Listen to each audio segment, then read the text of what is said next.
On board this aircraft, there are 6 emergency exits. Hello, everybody. This is Rod, your captain speaking. We are currently 30,000 feet in the air, and we haven't even left the airport. We just lit the joint. Just kidding, a little pilot humor there. We like to have fun. Our destination today is Casablanca, Morocco. So everyone, sit back, fasten your seatbelts, and prepare for takeoff. We will be arriving in 6 hours and 58 minutes. So sit back and enjoy the ride. Okay. Hell yeah, I like to travel. I like to travel, but I don't got a plan. Catch me rolling through your city, yeah. Got my toes in the sand. I think I got some wanderlust, but I don't give a damn. Touching down on the asphalt, passport stamps, don't know when all ends. Hey.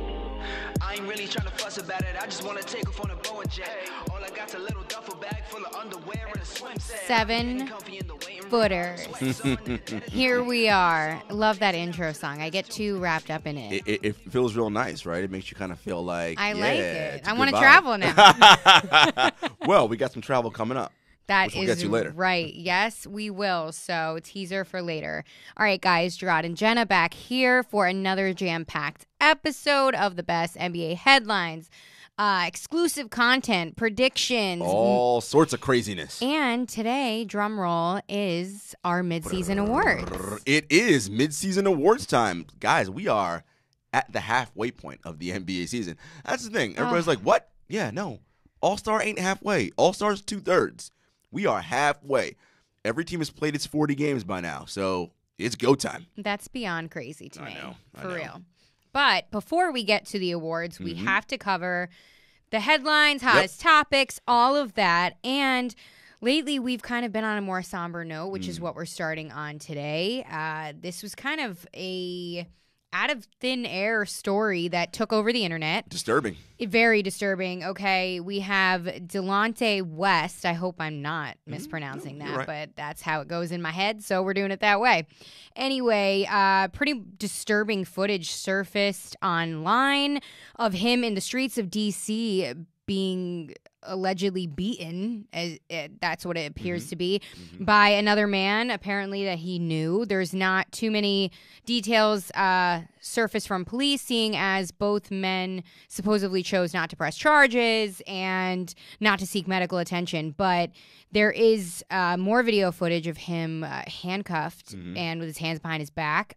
He's shirtless and kind of ranting explicitives and different things upon that nature. He doesn't seem to be in the right headspace right now.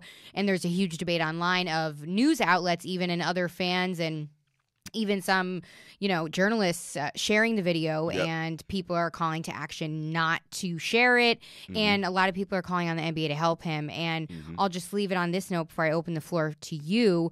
The Athletic's Shams Charania, he posted his own exclusive that said, quote, the NBPA helped facilitate West's residence change from Dallas to Maryland in recent years, so they've apparently been involved in his life trying to help him and extensively supported him financially. Danny Ainge and the Celtics even gave him a scouting job to scout games in D.C. and the East Coast area. So apparently, the NBA has been helping him behind the scenes, but this video that has surfaced seems to tell not otherwise, but that he's not okay right now.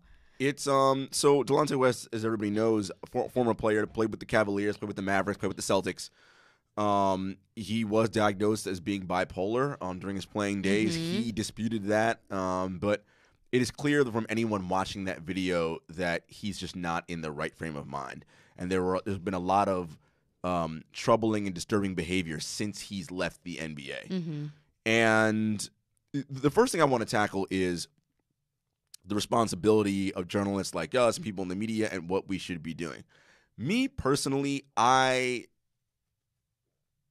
violence is not something that I'm prone to retweet or put in stories that I'm writing or whatever. I mean, if enough news outlets are reporting it that a man got beat up and people have confirmed it's Delonte West, we don't need to be seeing that video on loop a million times. No, That's just it's not about the video. That's just unnecessary. Yeah. The second video where he was obviously being detained by police and handcuffed. And actually, this came out today. Mm-hmm. The police officer who shot the video of him being handcuffed got suspended by the Prince George's County, that's a county in Maryland, police department for videotaping that. Because again, why are you putting that out there?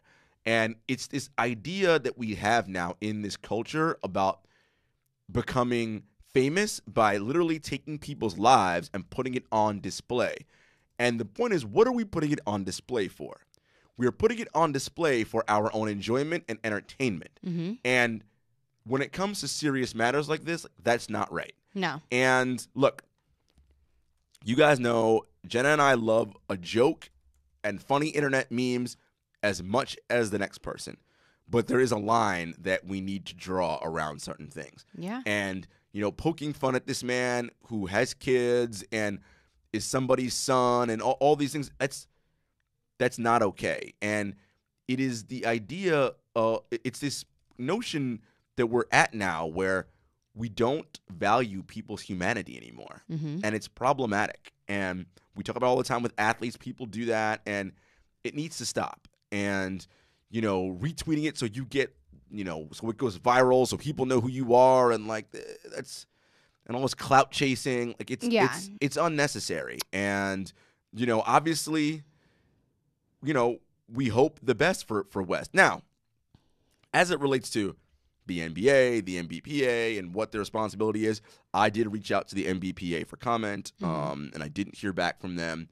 Look, and you just reported that the NBPA has done some work and helped facilitated his move to the D.C. area. Danny Ainge and the Celtics gave him a scouting job in their department. Part of it is incumbent on him, right, to recognize a problem and accept the help being given. Yeah. Right? It's two ways, right? You can offer someone as much help as you can, but if they are not willing to meet you at the help they're given, exactly, you're running into situations and problems. Now, the question now is, how far gone is he and where are we down this line, right? His former teammate, Jameer Nelson, who played with him at St. Joe's in college in Philly, came out and said he's really hurting. His former head coach, Phil Martelli, is working within their basketball network to figure out how they can get Delonte help. Mm-hmm. And everyone who wants to help him can do as much as is humanly possible. But he has to do at least the minimum to recognize, hey, this is a problem I want to fix and help. I don't know if he's doing that. I have no idea. There's not enough information on that. But it seems like there are people who are doing things who want to help him. Hopefully, he'll come to some realization and say, okay, I need help, and can at least meet them somewhere. Absolutely. I think, with the reporting that Shams did, I think the NBPA is definitely stepping in. I think the league would also step in, as well as former coaches, mentors, colleagues. I'm not as much worried about that side of things as I am, going off what you said, him wanting to meet them halfway. Again, I do not know this man. I do not know his recent history. I don't know too much even about his past history besides, who he played for, kind of stats, things like that.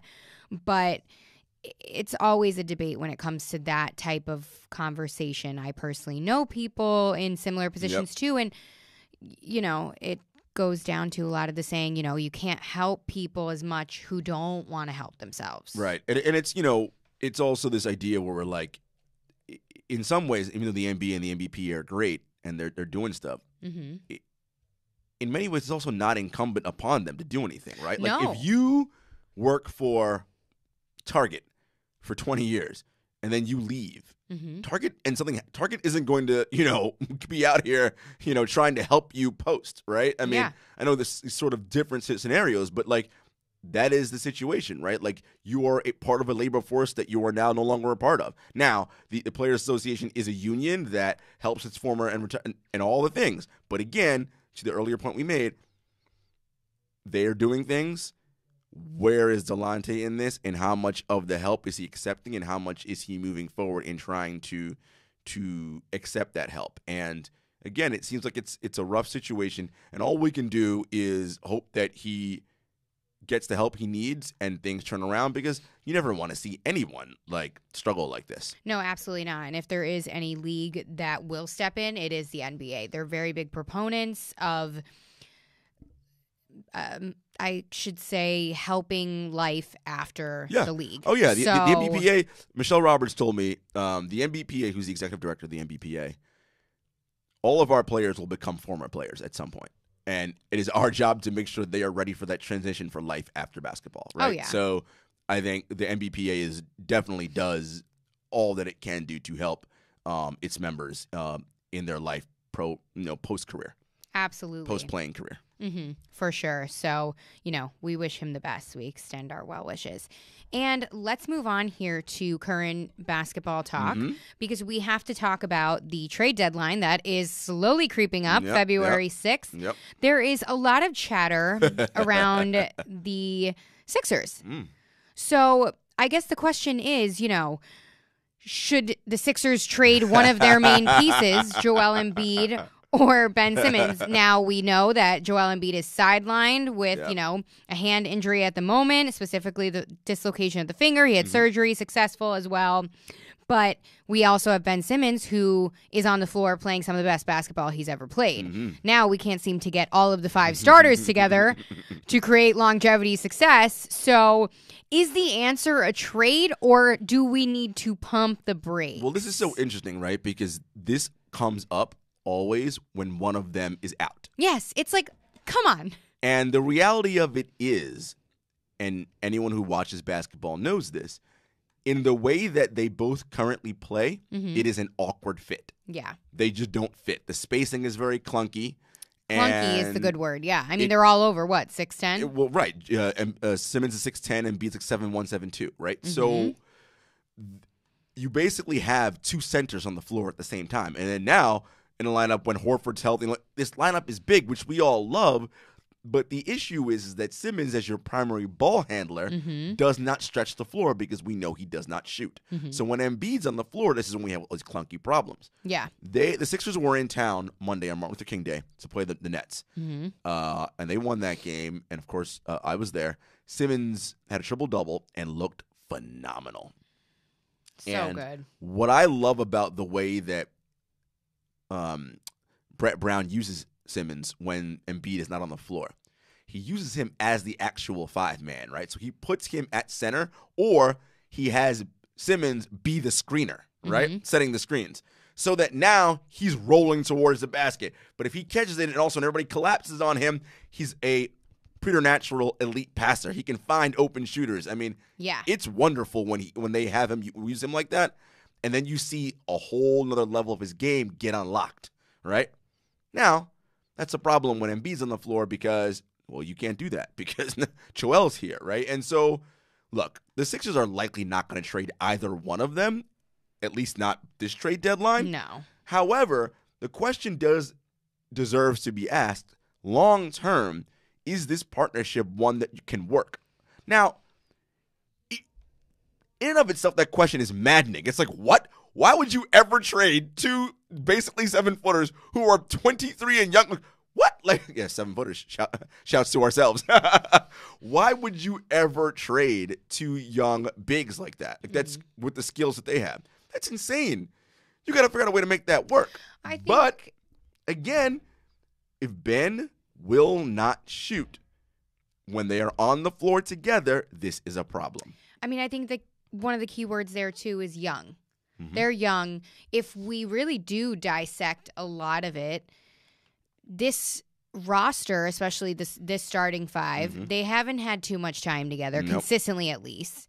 And even when you break it down, okay, knock 3 of them out and then keep Embiid and Simmons, they haven't really had too much comfortable time. Joel Embiid's always been coming off of injury, and now he's got his new injury, same with Ben. So it's kind of like a flip-flop situation. You know what I mean? They're never really in the same room for a long, long time, if you put it in simple terms. So, I mean, like you said, I don't think it'll happen before this trade deadline whatsoever. Right. But I think, if anything, there will be a conversation down the road saying, you know what, this isn't working. And don't get me wrong, individual pieces, they're stellar. Right, but as a team. But you know what I mean? What are you going to do? And the thing is, it'll be what this team does in the playoffs, I think, will dictate if and when what kind of moves can be done. And then from there, who do they decide is the franchise? Is it Embiid, quote unquote the process, or is it Ben Simmons? That will And be the question. It's, you would think, most people would say it's crazy, Joel Embiid's an all-NBA, first-team, potential MVP type candidate, like on both ends of the floor. But again, when you see what Simmons can do when Embiid is not there, let's say if you put Simmons on the floor on a team, right, and you surround him with 4 shooters. Nightmare. Exactly. Nightmare. Exactly. So that's a legitimate question that Elton Brand and the Sixers, whenever this season ends for them, whenever they end their run in the postseason, they're going to have to figure out what, listen, and let's be real, this team could advance and get to the finals. They're good enough, at least defensively, to do that. 100%. They do have that potential, and they have the pieces. It's just a matter of connecting the dots. Can it work? We shall see. Right. Okay. Let's talk more trade deadline rumors, okay? We have a slew of different rumors, so I'm going to kind of go down the line, and I want to hear, what your thoughts are, right. and then we'll bounce, back and forth. Let's talk about who's got the cash, okay? Yeah. Philadelphia, Boston, Right. Toronto. Yeah. Who's actually in the market to make a move? Because remember last week we talked about this would work, but they Right. don't have money, so that can't work. Right. What is the realistic view on this, Well, look, dollar-wise? Boston needs front court help, right? Because that is their quote-unquote Achilles heel. If they match up with Philly in the postseason, done. Yeah. Because, listen, as much as, we love Jason Tatum and Enes Kanter and Tice, no. Not a longevity I'm not. pairing. That crew is not standing up against Embiid, Simmons, even though Simmons is technically listed as a guard, Tobias, Yeah. Al Horford. You're not. So it's just too many big bodies. So they're going to be looking for to bolster their front court help. Toronto is an interesting case because, again, they're playing well, and they had a lot of injuries beginning of the year, but they've still managed to keep themselves afloat and play well. Doing much better than I would have expected. And so now, and Masai had a quote today where he said, someone asked him, what are the chances that the Raptors can defend their title? He's like, we're going to die trying. So, and Masai's not shy about making moves. So that Lowry deal, right? Can they move that Lowry deal, and what can they get back in return? Because I think Siakam seems to be the future here. They gave him the bag. They gave him the deal. Is it, I love OG Anunoby, but do they say, hey, can we move OG, a young wing player, and what can we get back in return? Who knows, right? So I think all 2 of those teams plus Philly needs point guard help, we know, and shooting. So those teams are all buyers. Now the question is, what is available on the market? And I think we're going to get mostly fringe and not heavy, big-time stars because the contracts aren't going to line up well enough to work. And this summer, the free agent class isn't great. It isn't like it was last summer. No. So, I think we're going to be limited in the buyer's market, but there'll be some interesting pieces on the margins. I don't think any big moves are going to be made. Yeah. On another note, speaking of Toronto, and deals, people have been eyeing up Masai. Oh, yeah. So, I think Masai's going to stay. But look, again, you never know. Some team offers in the bag. Who knows? Exactly. All right, let's move on here and let's talk about Dallas, Houston, LA, Denver. Well, look, Houston, we have a problem. They've been faltering a little bit lately, right? Your man Perk sent out a tweet the other day. He goes, which one? Which one? He goes, if you're Utah, would you do Houston for Russ straight up? Who says no? What I messed it up. If you're Utah, would you do Russ for Mike Conley straight up? Yes. Would you? I don't know if the salaries work. I have to look at it. They might have to throw something in there. If you're Utah, I don't know what Russ does for you because Donovan. If you're Tracy McGrady, you're saying that Russ is playing better ball than Harden right now. He is. Let me. Harden's been a little bit of a shooting slump of recent. His PR is still excellent. He's still more efficient than Russ. Let's not get crazy. I gotta really think about that. I just because Donovan is playing so well with the ball in his hands again, but I do think Conley can steady and help that team. Because the thing about Conley is, Well, he just got back too, so he's a little bit more steady and even keeled. Yes, Russ way more exciting and all that, but I wonder if that volatility is what Utah needs. I don't know. I'm going to think about that trade some more. Again, I got to see the salaries work out, but I do think Utah's the second best record in the West. So I don't know how much things they need to tinker with to do differently. Utah's pretty good how they're looking right now. Again, sleeper team, we said weeks and weeks back. Listen, I think I had Utah going to the conference finals against the Clippers. So. Oh, okay. Dallas, look, they just lost Powell to an Achilles injury, and Dallas is playing well. Sad. They're the 4 seed right now. Look, I think every team needs wing help, right? But there ain't no wings out there to get. So Hey. Dallas could use some wing help. And Denver, now that Michael Porter Jr. is our guy, is the first guy off the bench and eating up those minutes, we got some odd people out in Denver. Malik Beasley's an interesting piece. Could he go somewhere? A young, exciting player whose timeline could line up somewhere else. I'm curious to see where he might go as a trade piece. So yeah, that's what I'm thinking with those teams with Denver right now. So Denver can get back maybe a veteran backup point. What didn't we say something recently about Or Andre Iguodala? yeah, or a veteran wing like Iggy. Yeah. Beast. Or Jay Crowder. Low-key beast. But Again. Jay Crowder seeming to work out well in Memphis right now, so I don't know. But yeah. Yep, they're liking him there. So we'll have to see about that. I want to talk about LA a little bit. Okay. A lot of Both rumors. LAs. A lot of rumors circulating. A little bit of Derrick Rose, a little bit, Now, if you're Detroit, everyone's sniffing around Derrick Rose. I want as much as I can get for him. He's playing well, so I'm not just going to give him away for nothing. No. I mean, I heard rumors about a first-round pick. The Lakers don't got any first-round picks to give him. Heck no. So Clippers maybe. I don't. Actually, they might not because of the Paul George trade. So Yeah. I don't know if that's a realistic get for either of those two teams. I mean, I don't even really think the Clippers, and this is just my opinion, but I don't even think the Clippers need to be answering phone calls at this point. Kawhi's on load management, and they're still predicted to be. And they're tied for the number 2 seed as well. Look, I do think the Clippers do need a backup. I think a backup point and or big/wing when they play small would be helpful. Yeah. Because, Zubac playing a lot of minutes. I like him, but when, let's say they're faced up with the Lakers, when they go small and put 80 at the 5, Zubac is going to get torched. So now granted you got Montrezl Harrell, but and you have Kawhi and Paul George who can guard LeBron. Yeah. But I think you still might need something else there. So that Darren Collison name is floating around a while for backup point for both teams, for the Lakers and the Clippers. Again, I don't know that he tips the scale. I think a lot of these moves are going to be done on the fringes, but I've said this on this podcast numerous times.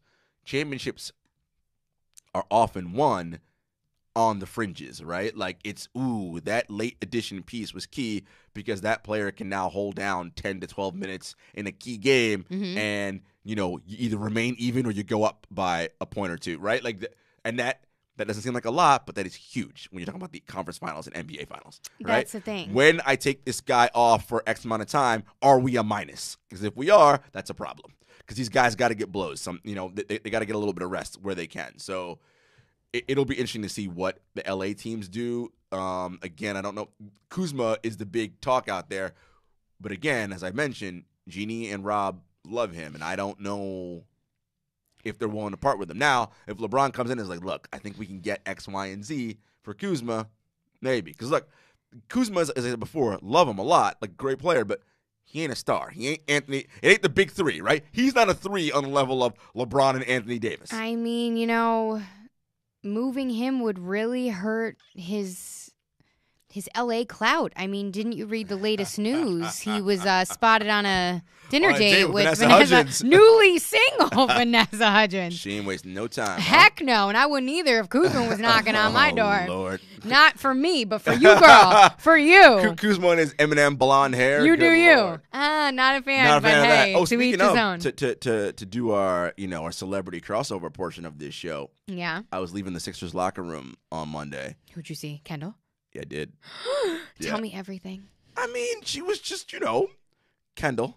She looks good. I ain't gonna lie. Like Kendall. Of course, she's Kendall- looking good. Kendall looks- She's the highest paid supermodel in the world. I hope she's Kendall- looking good. Kendall looks really What was she good. wearing? Oh, You she- saw her in the back locker rooms? She wasn't in the locker. I saw her. So so we come out. The visitor locker room was on the Uh-huh. opposite side. So we're coming out of the visitor locker room. Ben's like, maybe 20 feet in front of me. Yeah. He's walking out, heading towards the tunnel to go back out to where the van is and whatever to take him out. And she's coming out, and she's with a small group of friends, not a huge entourage, a couple of people. Straight she had hair. jeans on, straight hair, Mhm. nice heels. I want to say that puffy coat. You're The teddy coat. the teddy coat, Mhm. something of that nature, if if memory serves me correctly. Someone trying to be like me. And then it was funny. Ben was like a couple of feet in front of her, and she's yelling out, "He had a good game tonight." Like, I mean, he did 34, 12, and 12. I mean, hey. But no, it's always interesting when celebrity and sports cross. I mean, they're all the same thing, but when they cross directly in front of your face.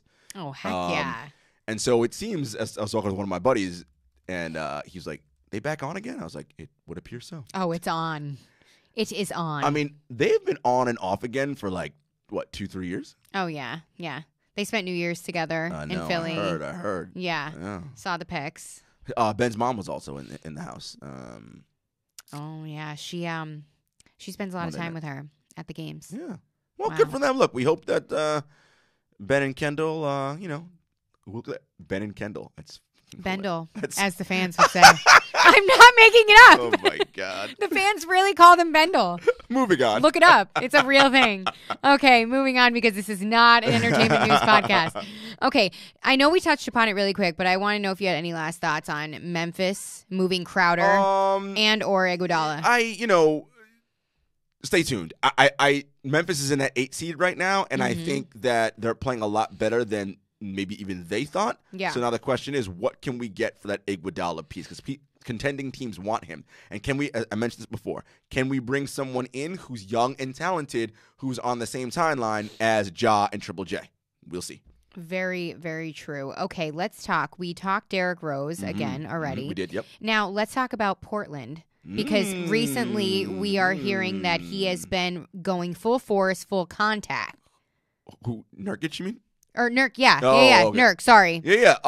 So NBC Sports' Jamie Hudson tweeted that out today that Nurk Damian Lillard said Nurk went full contact today in practice. Yeah. So it looks like Nurk will be coming back sometime soon. And that is almost as good as That's a game changer. a trade, right? Yeah. Because now you got,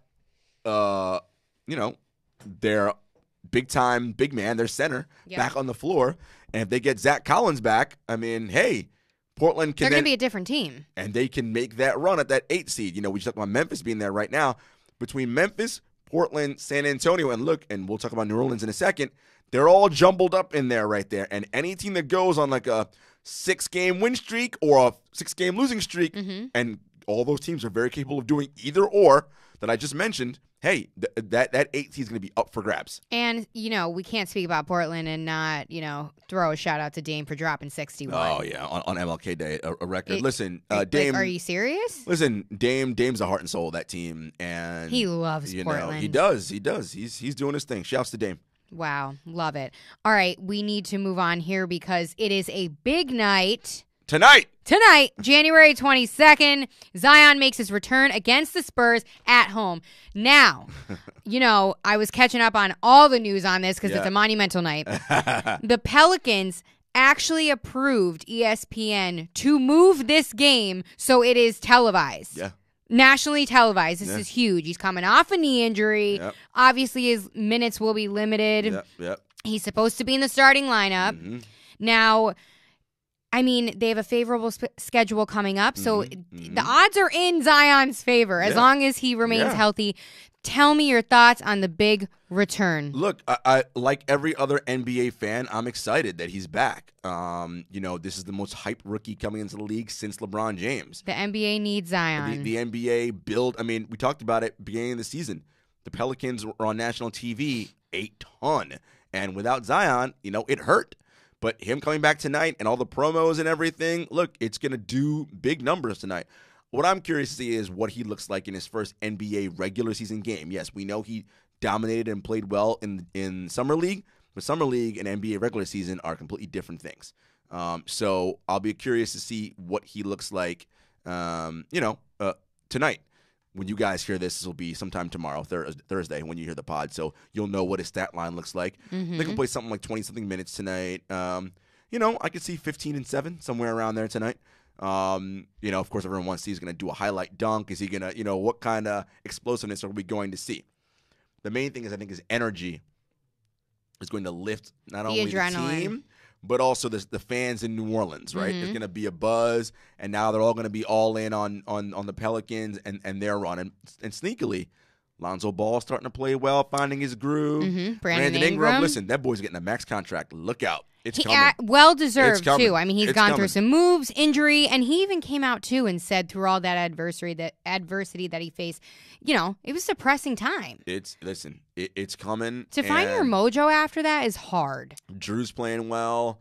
Listen, they're amped, and I know Zion, he said it, sleepless night last night, but tonight's the night against San Antonio Spurs, a team that, they're going to have to leapfrog to get to where they want.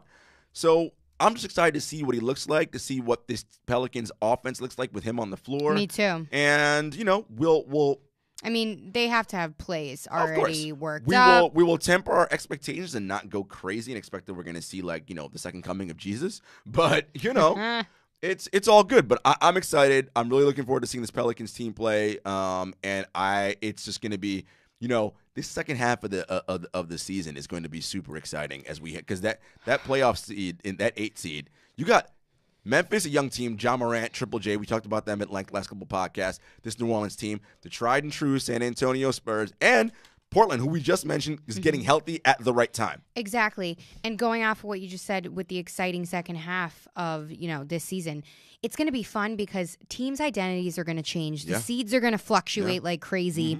And as we have to admit that the latter half of the season is always the most excited. That's when everybody really turns it up a notch. It's kind of lackluster before Christmas and kind of fun and playful.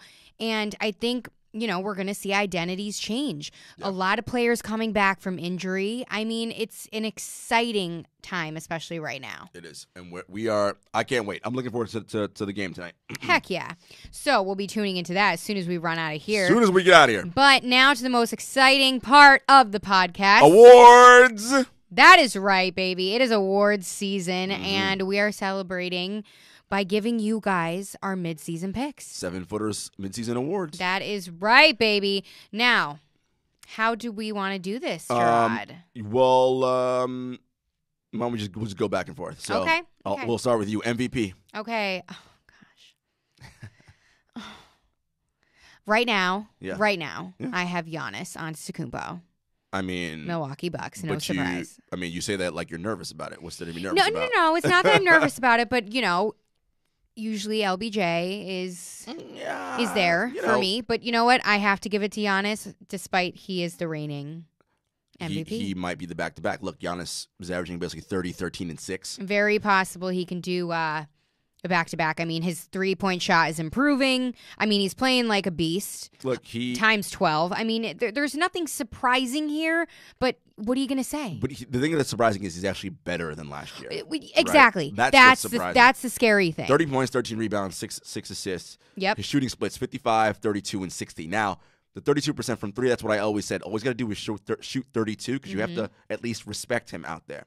The only knock I have is that 60% from the free throw line. Yeah. That has to get better. And when teams force him to the line late in games in the postseason, is he going to be able to deliver? Because 6 out of 10 right now is not good enough. No.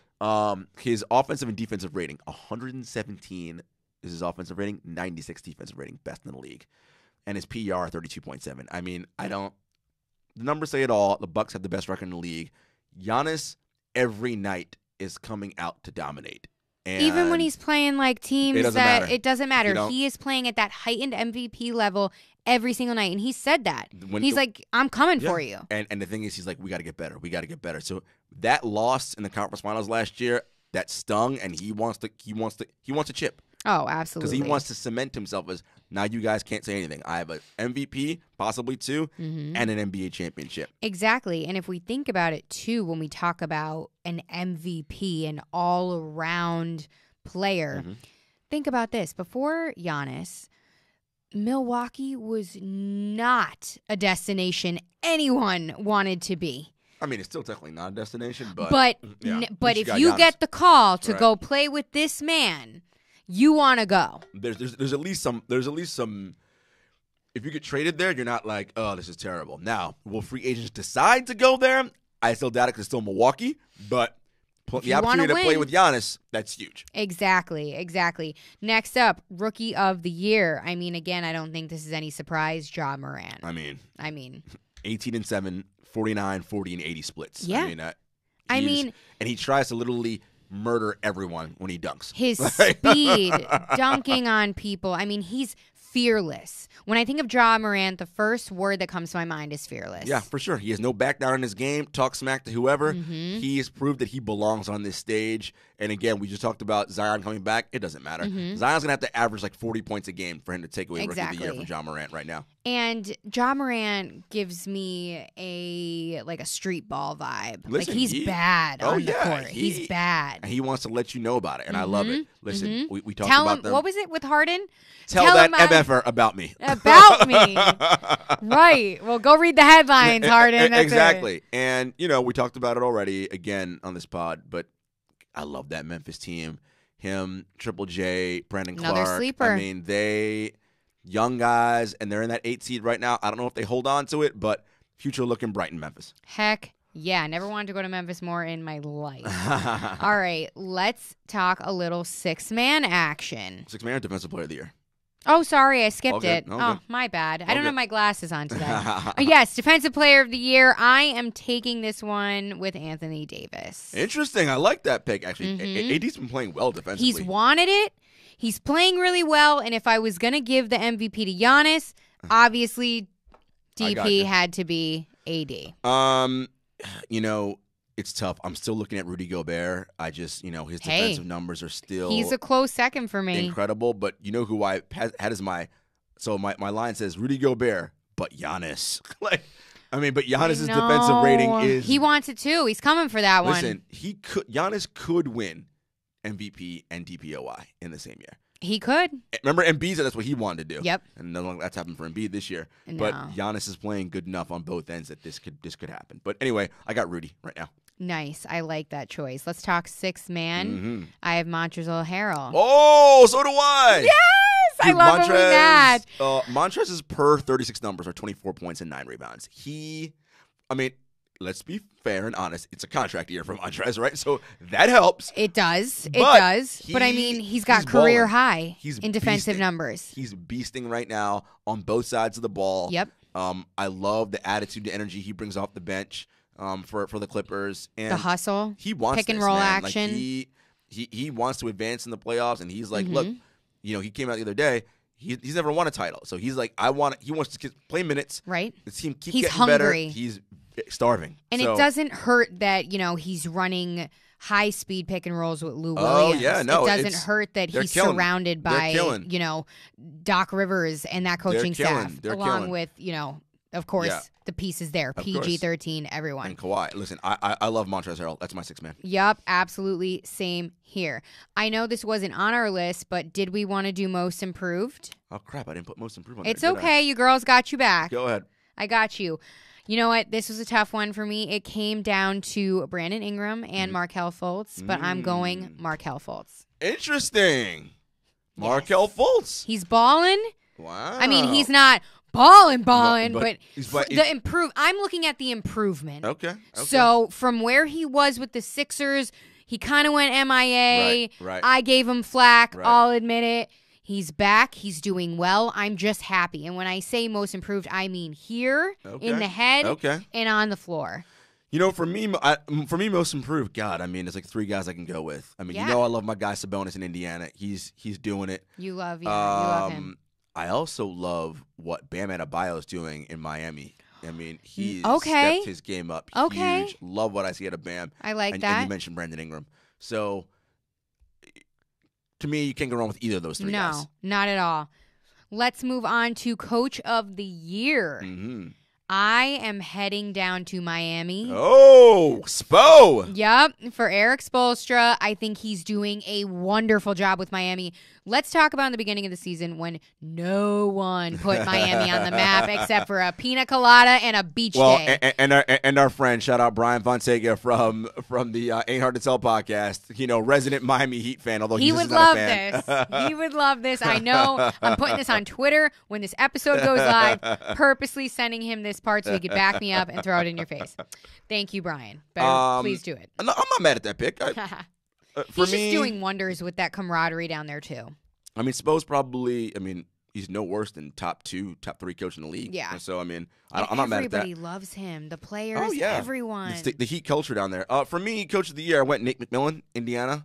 I like it. Indiana's like playing really well. Remember, they don't have Oladipo, who's coming back in a couple days. Oh, can't wait. The league has And been missing with him. and they're playing extremely well. My sleeper picks, though, I had Quinn Snyder out in Utah and Nick Nurse in Toronto. You gotta love Nick Nurse. I mean, But you know, Utah, Quinn, listen, they're the number two seed in the West right now. and they faced a few bumps in the road, Oh yeah, to say the least. So I iron some things out. Loving what I'm seeing out there. heck, But yeah, Nate McMillan for sure. love it, love it. To your favorite, beyond favorite category, and Gerard will tell you, you are truly a great basketball player if You you are. make this list. Yes. We're talking about All NBA, first team, Yep. 2 forwards, 2 guards, and a center. Mm-hmm. Okay. Now, let me just put this out there before I lay my picks down. Okay. That a lot of the players that I have selected, and potentially you, can fluctuate through positions. LBJ, Okay. Anthony Davis, things like Okay. that. So don't hate me with anything that happens in the next few minutes. Oh, go. Okay, my NBA, All NBA first team, I have Giannis Mhm. at the forward spot, Mhm. Paul George Mhm. at the forward spot, Mm-hmm. guard James Harden, Mhm. even though he needs to start shooting again very well. Guard LBJ, duh. Interesting. And I have my center at Joel Embiid. Interesting. Okay, so I don't think you're allowed to put LeBron at guard because he's not listed as a guard. But I'll let you have it for the That's purposes, why I listed my disclaimer. for the purposes of this conversation. For me, All NBA first team, Luka and Harden are your guards. Ooh, you're Giannis, doing Luka? Yeah, listen. I mean, look at Luka's numbers. I mean, and the Mavericks are the number 4 seed right now. Okay.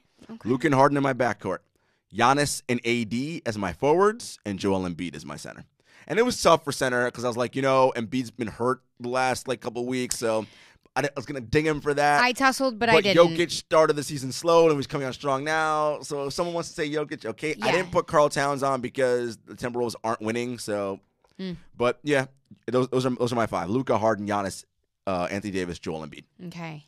All NBA defense first team. Same thing: 2 guards, 2 forwards, a center. Yes.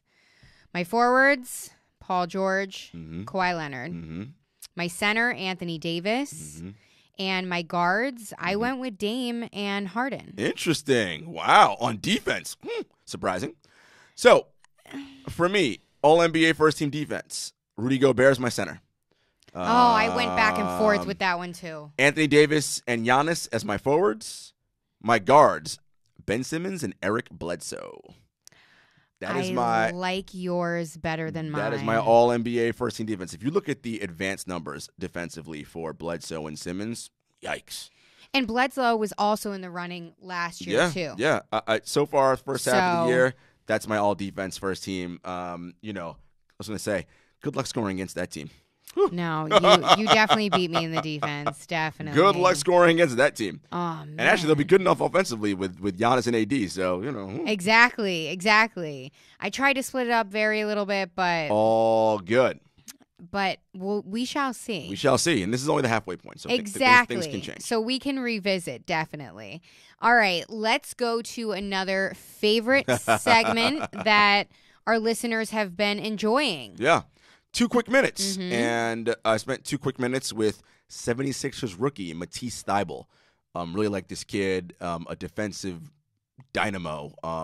In that game on Monday against the Nets, him and Ben Simmons combined for 9 steals. And Jenna, there were moments where literally he just took the ball away from, just like literally like, that's mine. Give it to me. I can't. He's and I was playing... just like, it's lights out. He didn't have a great game offensively. His shot wasn't there, but he hustles, plays hard, and he's an integral part of this team. So 2 quick minutes with Matisse Thybulle of the Philadelphia 76ers. So halfway through your rookie season, what are the biggest surprises you experienced in the NBA so far? That's tough because we're 40 games in, so a lot of it's getting normal. Right. I mean, at first I'd probably just say like the pace of the game, the physicality, just like how quickly things happen, how fast teams capitalize on your mistakes, just that kind of stuff, just how locked in you need to be. And for you, what's it like coming into a team that's obviously good and got championship aspirations, and then expecting you to be a key contributor to that?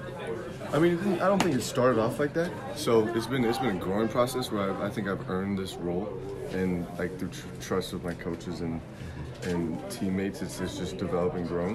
So I mean, it's happened organically to the point where like I didn't come in feeling any sort of pressure, because there wasn't like this role set out for me where I needed to be playing big minutes and helping on the defensive end. But now it's just developed into that, and because it's been organic, it's comfortable for me. And what's it been like playing with players like Joel Embiid and Ben Simmons? Makes my job a lot easier. I mean, I'm so lucky. Like, just off the court, what they bring to the table, and just mentorship and leadership, and then on the court, their talent level exceeds that of most players we see every night, and like they make things happen that like I've never seen, or things break down. It's okay because we got guys like that. We just got so much firepower. All right, and the last fun one. What is in your Spotify, Apple, or whatever your musical platform of choice is? What is it? What did I listen to? I mean, I was listening to Drake's new song. That's a good question. I'm not a huge music person before games. Okay. Don't tell her this, but when I have my headphones in, I usually just so no one talks to me. Yeah. Oh my God. I have to. Yeah. So the end of that, just so people know, when Matisse said, "I usually have my headphones in, but don't tell her that." The her he was referencing is NBC Sports Philadelphia 76ers sideline reporter Serena Winters, who was standing right next to us, and she said after, she's like, "Oh, don't worry, Matisse. I know you're not listening to anything when you put your headphones in," which is funny. Shout out to Serena Winters, who does a wonderful job with NBC Sports. And look, Philly has so many pieces we talked about. I really like this kid a lot. This young rookie, I think he's got a lot of talent. He's already an excellent defender as a rookie, like already. Mm-hmm. Not just good, like excellent. He's very soft-spoken. He's a kind man. Yeah, I enjoy him a lot. And, he loves the game. And, we talked about this Philly team is exciting for a variety of different reasons. Chief among them not being, of course, Ben Simmons, Joel Embiid, and all that. But there's so much talent on this roster. It's going to be interesting to see how it all fits. And Matisse is just another great piece that Elton Brand was able to select and add. So shouts to the 76ers and rookie Matisse Thybulle. Love it. Love it. As we wrap things up today, you guys know we end each episode with our quick hits. Mm-hmm. So let's do a little all-star chatting here because a lot of exciting things happening between uniforms, sneaker drops. The drip is coming to Chicago. Our very own Gerard Hector wrote a piece on it. So I won't do much of the talking here, but I will say that, the Jordan brand is dropping the 8 collection. Mm-hmm. Yep, 8x8 collection. It consists of apparel, footwear, all by different areas, and creatives and crews, and the collections are incredible. I mean, the art is amazing. It's awesome. and you were at the preview. Yeah, So yeah. why don't you tell us what it's all about? Shouts to Nike, Brand Jordan, all the good folks over there, Kim, Greta, who's a PR for Fleischmann, who hooked us all up for me to go over and check out the preview. Josh, who handles communications for Brand Jordan. Mm-hmm. So it was really cool just to go and preview all the stuff. And for Brand Jordan, they're so happy that Chicago is where they're going for the All-Star Game. This is the first time the All-Star Game is back in Chicago in over 30 years. The home of and MJ. Chicago is, of course, home of the basketball legend Michael Jordan, right? Like his basketball home, right? Not where he's actually from, but where his legend sort of formed and took place, winning those 6 championships with the Chicago Bulls in the 90s, and then, of course, taking the league by storm in the 80s. And the 1988 All-Star Game, of course, is the famous one where he won MVP and won the slam dunk contest over Dominique Wilkins with that dunk from the free throw line. And so Okay. Brand Jordan wanted to, and it's funny, and I said this in my piece, if Eugene, Oregon is the birthplace of Nike, then Chicago is the quote-unquote home of Brand Jordan, right? This is where the street culture and everything around basketball really took shape around the Jordan brand, and it went to its catastrophic level, to this atmospheric level where it's just like sort of, it's out of this world. And it's really amazing what Nike's been able to do with the Jordan brand and how this man hasn't dribbled a basketball in the NBA in, God, well over 20 years. And it don't matter. His shoes are still like number one, like they sell out in like 2 seconds. I Like just got the chills. It's crazy talk, right? And so what Jordan Brand wanted to do was make sure they connected to the feel of the city of Chicago. And so they worked with eight creatives in Chicago to really work on different pieces that would highlight the city. And each collection is a color, and one of those colors represents one of the 8 color lines of the transit system in Chicago, which I thought was really cool. They have the Wings 8x8 collection, which is green. They have the Sheila Rashid collection, which is purple. They have the Success 8x8 collection, which is yellow. The Cody Hudson collection, which is orange. The Drew Barber collection, which is brown. Lyrical Lemonade collection, which is pink. Social Works, which is blue. And the Virgil Abloh collection, which is red. Virgil Abloh, of course, the head of Off-White and Louis Vuitton head of creative over there, who makes outstanding stuff with Nike, who's from the Chicago area. And Jenna, between the hoodies, the long sleeve tees, and each collection has a retro Jordan shoe with a special design based on whomever that particular creative is. All that stuff's going to drop around All-Star Weekend, February 14th, 15th. And, I mean, it's dope. Like the stuff is really cool.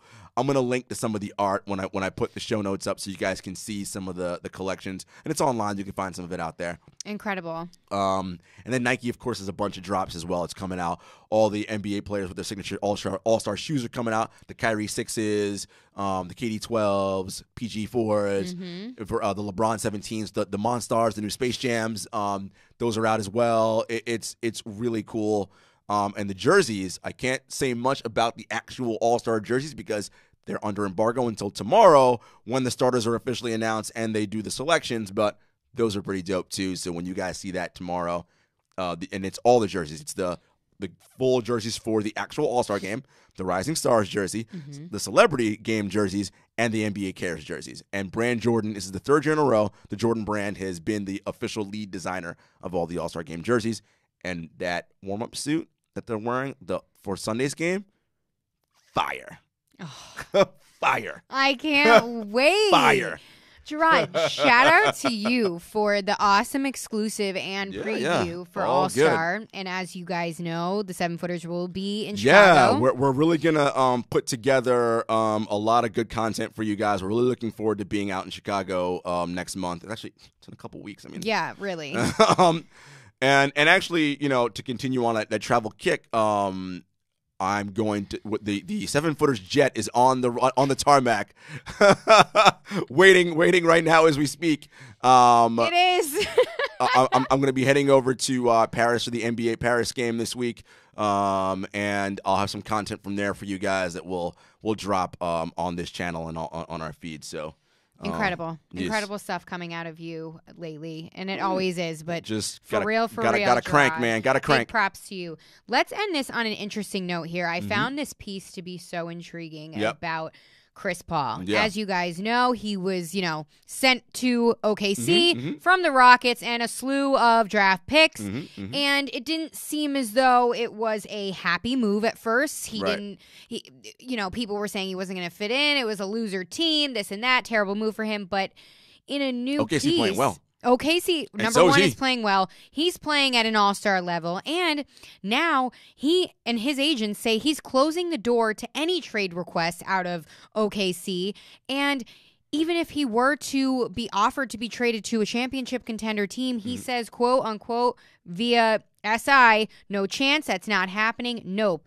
It seems as though CP3 has found his happiness in OKC. And so to be clear, what CP3 is talking about is he was asked if he had the opportunity to be traded to a contender, will he opt out of his player option in the last year of his deal in 2021, 2022 for $44.2 million. Newsflash.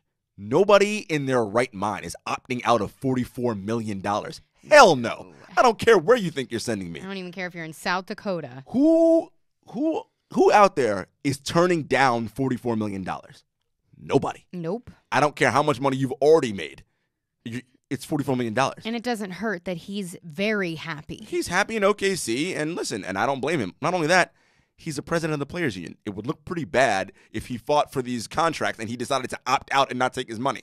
Yeah. So, no, he's not turning down his money. Good for you, Chris. I get it. Yup, same. Secure that bag, baby, especially in his veteran years. Come on. Yep. Let's go to that last story about Kobe. Yes, yes, and yes. We need to talk about a recent quote from Kobe here.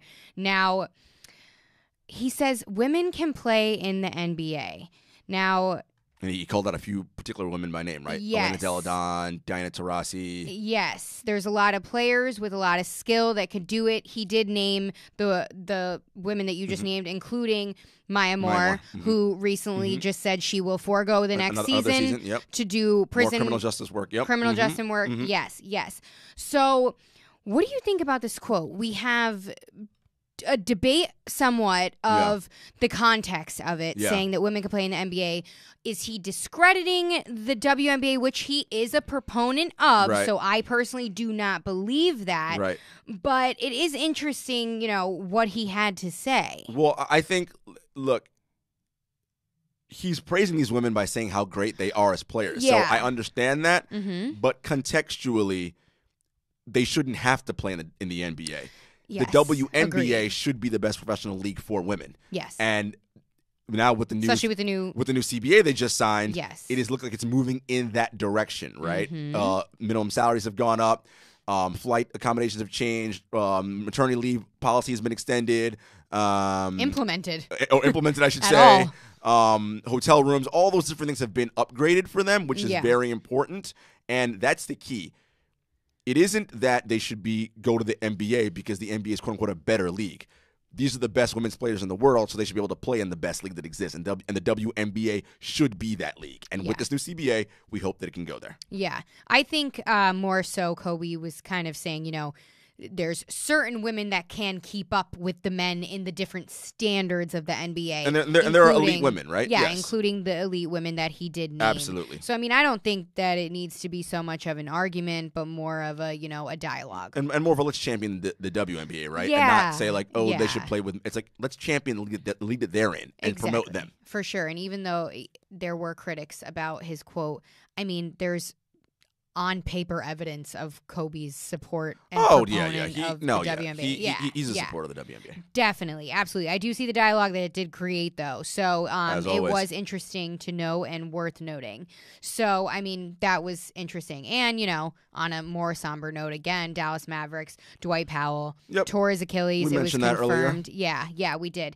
But, wishing him prayers because, Dallas was playing well. Dallas is playing well. So, and that, again, might make them an interesting team come the trade deadline now. So Exactly. We'll see. Exactly. And that is all we have for today. That was a lot, though. Action-packed show. Full. Loved it. And again, we are slowly approaching the trade deadline and NBA All-Star. And I'm very much looking forward to delving out some more personal content for you guys via 7-footers at NBA All-Star. So you're going to see us, out in the field. Yeah. You're going to, as I said, starting this week with NBA Paris, I'm going to put some stuff up there on the Instagram stories and 7-footers podcast. So make sure you rate, review, download, subscribe at 7-footers podcast on Twitter, on Instagram at JS Hector, at Jenna Lemoncelli, Apple Podcasts, Spotify, YouTube, CLNS Media. You know where to find us. That is right. Peace, guys.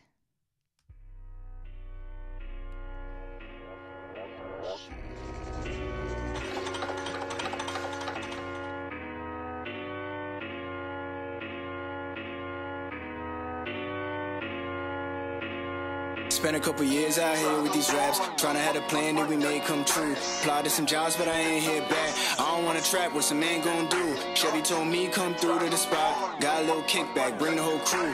Right around 10, came dressed in the nines. You already know what we really finna do when we pull up on the scene. Pull up on the scene, pull up on the scene. Yeah, we pull up on the scene. See, my life is a movie. Pull up on the scene, did it so smoothly. Pull up on the scene, Mario Kart when I'm out on the road. Only out for peaches and getting that cream. Cash rules, everything except me, nigga. And I like to think that you know what that means. Deep as the ocean with all these.